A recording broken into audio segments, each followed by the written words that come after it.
Chapter 5. The Island Come True. Feeling that Peter was on his way back, the Neverland had again woke into life. We ought to use the pluperfect and say wakened, but woke is better and was always used by Peter. In his absence, things are usually quiet on the island. The fairies take an hour longer in the morning, the beasts attend to their young, the redskins feed heavily for 6 days and nights, and when pirates and lost boys meet, they merely bite their thumbs at each other. But with the coming of Peter, who hates lethargy, they are all underway again. If you put your ear to the ground now, you would hear the whole island seething with life. On this evening, the chief forces of the island were disposed as follows. The lost boys were out looking for Peter. The pirates were out looking for the lost boys. The redskins were out looking for the pirates, and the beasts were out looking for the redskins. They were going round and round the island, but they did not meet because all were going at the same rate. All wanted blood except the boys, who liked it as a rule, but tonight were out to greet their captain. The boys on the island vary, of course, in numbers according as they get killed and so on, and when they seem to be growing up, which is against the rules, Peter thins them out. But at this time there were 6 of them, counting the twins as 2. Let us pretend to lie here among the sugarcane and watch them as they steal by in single file, each with his hand on his dagger. They are forbidden by Peter to look in the least like him, and they wear the skins of bears slain by themselves, in which they are so round and furry that they fall, they roll. They have therefore become very sure-footed. The first to pass is Tootles, not the least brave, but the most unfortunate of all that gallant band. He had been in fewer adventures than any of them, because of the big things constantly happened just when he stepped round the corner. All would be quiet. He would take the opportunity of going off to gather a few sticks for firewood, and then when he returned, the others would be sweeping up the blood. This ill luck had given a gentle melancholy to his countenance, but instead of souring his nature, had sweetened it, so that he was quite the humblest of the boys. Poor kind Tootles, there is danger in the air for you tonight. Take care lest an adventure is now offered you, which, if accepted, will plunge you into deepest woe. Tootles, the fairy Tink who is bent on mischief this night, is looking for a tool, and she thinks you the most easily tricked of the boys. Beware, Tinkerbell. Would that he could hear us, but we are not really on the island, and he passes by, biting his knuckles. Next comes Nibs, the gay and debonair, followed by Slightly, who whistles out of the trees and dances ecstatically to his own tunes. Slightly is the most conceited of the boys. He thinks he remembers the days before he was lost, with their manners and customs, and this has given his nose an offensive tilt. Curly is fourth.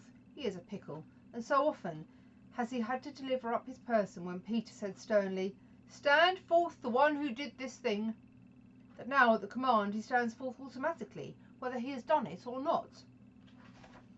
Last come the twins, who cannot be described because we should be sure to be describing the wrong one.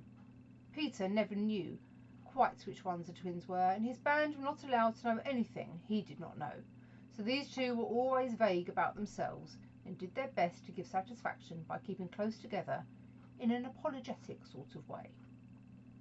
The boys vanish in the gloom, and after a pause, but not a long pause, for things go briskly on the island, come the pirates on their track. We hear them before we see them, and it is always the same dreadful song. Avast belay, yo-ho, heave to, a-pirating we go, and if we're parted by a shot, we're sure to meet below. A more villainous-looking lot never hung in a row on execution dock. Here, a little in advance, ever and again with his head to the ground listening, his great arms bare, pieces of 8 in his ears as ornaments, is the handsome Italian Cecco, who cuts his name in letters of blood on the back of the governor of the prison at Gale.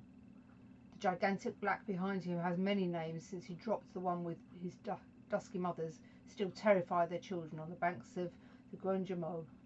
Here is Bill Jukes, every inch of him tattooed, the same Bill Jukes who got 6 dozen on the walrus from Flint before he would drop the bag of moodahs. And Cookson, said to be Black Murphy's brother, but this was never proved. And Gentleman Starkey, once an usher in a public school and still dainty in his ways of killing. and skylights, Morgan's skylights, and the Irish boatswain Smee, an oddly genial man who stabbed, so to speak, without offence, and was the only nonconformist in Hook's crew, and Noodler, whose hands were fixed on backwards, and robbed Mullins and Alf Mason, and many another ruffian long known and feared on the Spanish Main. In the midst of them, the blackest and largest jewel in that dark setting, reclined James Hook, or as he wrote himself, Jas Hook, and of whom it is said he was the only man that the sea cook feared. He lay at his ease in a rough chariot drawn and propelled by his men, and instead of a right hand he had the iron hook, which ever and anon he encouraged them to increase their pace. As dogs this terrible man treated and addressed them, and as dogs they obeyed him. In person he was cadaverous, and his hair was dressed in long curls, which at a little distance looked like black handles, and gave a singularly threatening expression to his handsome countenance. His eyes were of the blue of the forget-me-not, and of profound melancholy, save when he was plunging his hook into you, at which time 2 red spots appeared in them, and lit them up horribly. In manner, something of the grand seigneur still clung to him, so that he even ripped you up with an air, and I have been told that he was a raconteur of repute. He was never more sinister than when he was most polite, which is probably the truest test of breeding, and the elegance of his diction, even when he was swearing, no less than the distinction of his demeanour, showed him one of a different caste from his crew, a man of courage. It was said of him that the only thing he shied at was the sight of his own blood, which was thick and of an unusual colour. In dress he somewhat aped the attire associated with the name of Charles II, having heard it said in some earlier period of his career that he bore a strange resemblance. And in his mouth he had a holder of his own contrivance which enabled him to smoke 2 cigars at once. But undoubtedly the grimmest part of him was his iron claw. Let us nilk hit a pirate to show Hook's methods. Skylights will do. As they pass, Skylights lurches clumsily against him, ruffling his lace collar. The hook shoots forth. There is a tearing sound and one screech. Then the body is kicked aside and the pirates pass on. He has not even taken the cigars from his mouth. Such is the terrible man against whom Peter Pan is pitted. Which will win? On the trail of the pirates stealing noiselessly down the warpath, which is not visible to inexperienced eyes, come the redskins, every one of them with his eyes peeled. They carry tomahawks and knives, and their naked bodies gleam with paint and oil. Strung around them are scalps of boys as well as of pirates, for these are the Piccaninny tribe, and not to be confused with the softer-hearted Delawares or the Hurons. In the van on all fours is Great Big Little Panther, a brave of so many scalps that in his present position they somewhat impede his progress. Bringing up the rear, the place of greatest danger, comes Tiger Lily. Proudly erect, a princess in her own right. She is the most beautiful of dusky Dianas, and the belle of the Piccaninnies, coquettish, cold, and amorous by turns. There is not a brave who would not have the wayward thing to wife, but she staves off the altar with a hatchet. Observe how they pass over fallen twigs without making the slightest noise. The only sound to be heard is their somewhat heavy breathing. The fact is that they are a little fat just now after the heavy gorging, but in time they will work this off. For the moment, however, it constitutes their chief danger. The redskins disappear as they have come like shadows, and soon their place is taken by the beasts. A great and motley procession, lions, tigers, bears, and the innumerable smaller savage things that flee from them, for every kind of beast, and more particularly all the man-eaters, live cheek by jowl on the favoured island. Their tongues are hanging out. They are hungry tonight. When they have passed, comes the last figure of all, a gigantic crocodile. We shall see for whom she is looking presently. The crocodile passes, but soon the boys appear again, for the procession must continue indefinitely until one of the pirates stops or changes its pace. Then quickly they will be on top of each other. All are keeping a sharp lookout in front, but none suspects that the danger may be creeping up from behind. This shows how real the island was.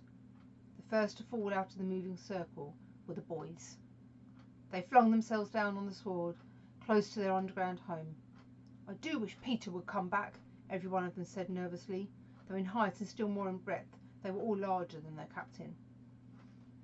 "I am the only one who is not afraid of the pirates," Slightly said, in a tone that prevented his being in a general favourite. But perhaps some distant sound disturbed him, for he added hastily, "But I wish he would come back and tell us whether he has heard anything more about Cinderella." They talked of Cinderella, and Tootles was confident that his mother must have been very like her. It was only in Peter's absence that they could speak of their mothers, the subject being forbidden by him as silly. "All I remember about my mother," Nibs told them, "is that she often said to father, 'Oh, I wish I had a chequebook of my own.'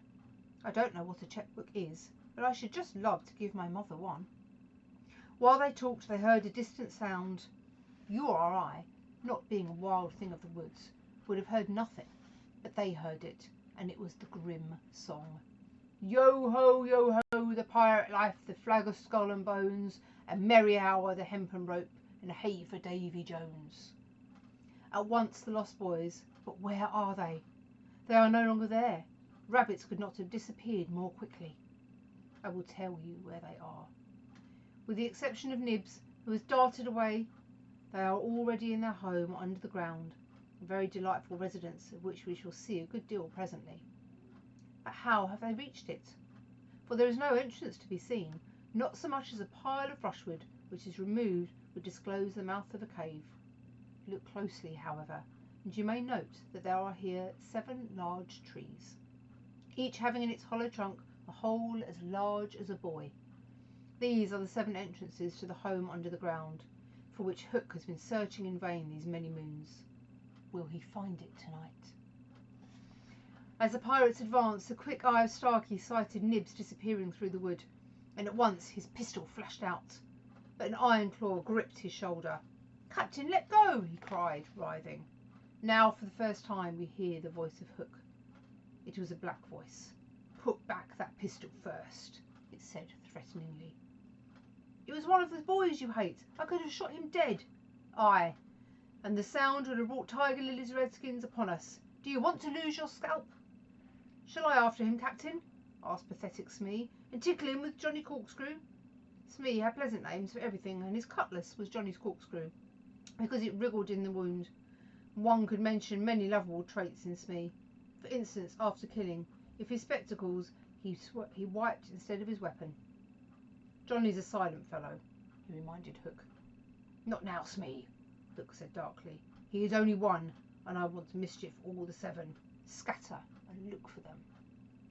The pirates disappeared among the trees, and in a moment their captain and Smee were alone. Hook heaved a heavy sigh, and I know not what it was. Perhaps it was because of the soft beauty of the evening, but there came over him a desire to confide to his faithful boatswain the story of his life. He spoke long and earnestly, but what it was all about Smee, who was rather stupid, did not know in the least. Anon he caught the word Peter. "Most of all," Hook was saying passionately, "I want their captain, Peter Pan. 'Twas he cut off my arm." He brandished the hook threateningly. "I've waited long to shake his hand with this. Oh, I'll tear him." "And yet," said Smee, "I have often heard you say that Hook was worth a score of hands for combing the hair and other homely uses." "Aye," the captain answered. "If I was a mother I would pray to have my children born with this instead of that," and he cast a look of pride upon his iron hand and one of scorn upon the other. Then again he frowned. "Peter flung my arm," he said, wincing, "to a crocodile that happened to be passing by." "I have often," said Smee, "noticed your strange dread of crocodiles." "Not of crocodiles," Hook corrected him, "but of that one crocodile." He lowered his voice. "It liked my arm so much, Smee, that it has followed me ever since, from sea to sea, from land to land, licking its lips for the rest of me." "In a way," said Smee, "it's sort of a compliment." "I want no such compliments," Hook barked petulantly. "I want Peter Pan, who first gave the brute its taste for me." He sat down on a large mushroom, and now there was a quiver in his voice. "Smee," he said huskily, "that crocodile would have had me before this, but by a lucky chance it swallowed a clock which goes tick, tick inside it, and so before it can reach me I hear the tick and bolt." He laughed, but in a hollow way. "Some day," said Smee, "the clock will run down, and then he'll get you." Hook wetted his dry lips. Aye, he said, that's the fear that haunts me. Sitting down, he had felt curiously warm. Smee, he said, this seat is hot. He jumped up. Odds bobs, hammer and tongs, I'm burning. They examined the mushroom, which was of a size and solidity unknown of the mainland. They tried to pull it up, and it came away at once in their hands, for it had no root. Stranger still, smoke began at once to ascend. The pirates looked at each other. A chimney, they both exclaimed. They had indeed discovered the chimney of the home under the ground. It was the custom of the boys to stop it with a mushroom when enemies were in the neighbourhood.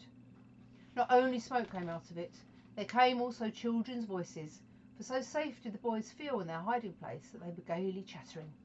The pirates listened grimly and then replaced the mushroom. They looked around them and noted the holes in the 7 trees. Did you hear them say Peter Pan's from home? Smee whispered, fidgeting with Johnny Corkscrew. Hook nodded. He stood for a while, lost in thought, and at last a curdling smile lit up his swarthy face. Smee had been waiting for it. Unrip your plan, Captain, he cried eagerly. To return to the ship, Hook replied through his teeth, and cook a large, rich cake of jolly thickness with green sugar on it. There can be but one room below, for there is but one chimney. The silly moles had not the sense to see what they did not. They did not need a door apiece. That shows they have no mother. We will leave the cake on the shore of the Mermaid's Lagoon.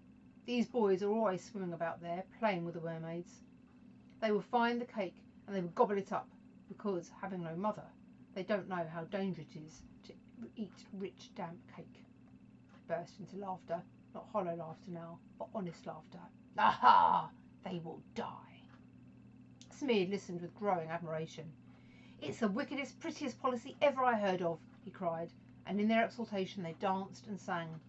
Avast belay when I appear, by fear they're overtook, naught's left upon your bones when you have shaken claws with Hook. They began the verse, but they never finished it, for another sound broke in and stilled them. It was at first such a tiny sound that a leaf might have fallen on it and smothered it. But as it came nearer, it was more distinct. Tick, tick, tick. Hook stood shuddering, one foot in the air. The crocodile, he gasped, and bounded away, followed by his boatswain. It was indeed the crocodile. It had passed the redskins, who were now on the trail of the pirates. It oozed on after Hook. Once more the boys emerged into the open, but the dangers of the night were not yet over, for presently Nibs rushed breathless into their midst, pursued by a pack of wolves. The tongues of the pursuers were hanging out. The baying of them was horrible. Save me, cried Nibs, falling on the ground. But what can we do? What can we do? It was a high compliment to Peter that at that dire moment their thoughts turned to him. What would Peter do? They cried. Almost in the same breath they added, Peter would look at them through his legs. And then, let us do what Peter would do. It is quite the most successful way of defying walls, and as one boy they bent and looked through their legs. The next moment is the long one, but victory came quickly, for as the boys advanced upon them in terrible attitude, the wolves dropped their tails and fled. Now Nibs rose from the ground, and the others thought that his staring eyes still saw the wolves, but it was not the wolves he saw. I have seen a wonderful thing, he cried as they gathered round him eagerly. A great white bird, which is flying this way. What kind of bird? I don't know, Nibs said, awestruck, but it looks so weary, and as it flies it moans. Poor Wendy. Poor Wendy? I remember, said Slightly instantly. There are birds called Wendies. See, it comes, cried Curly, pointing to Wendy in the heavens. Wendy was now almost overhead, and they could hear her plaintive cry, but more distinct came the shrill voice of Tinker Bell. The jealous fairy had now cast off all disguise of friendship, and was darting at her victim from every direction, pinching savagely each time she touched. Hello, Tink, cried the wondering boys. Tink's reply rang out. Peter wants you to shoot the Wendy. It was not in their nature to question when Peter ordered. Let us do what Peter wishes, cried the simple boys. Quick, bows and arrows. All but Tootles popped down their trees. He had a bow and arrow with him, and Tink noted it and rubbed her little hands. Quick, Tootles, quick, she screamed. Peter will be so pleased. Tootles excitedly fitted the arrow to his bow. Out of the way, Tink, he shouted, and then he fired, and Wendy fluttered to the ground with an arrow in her breast.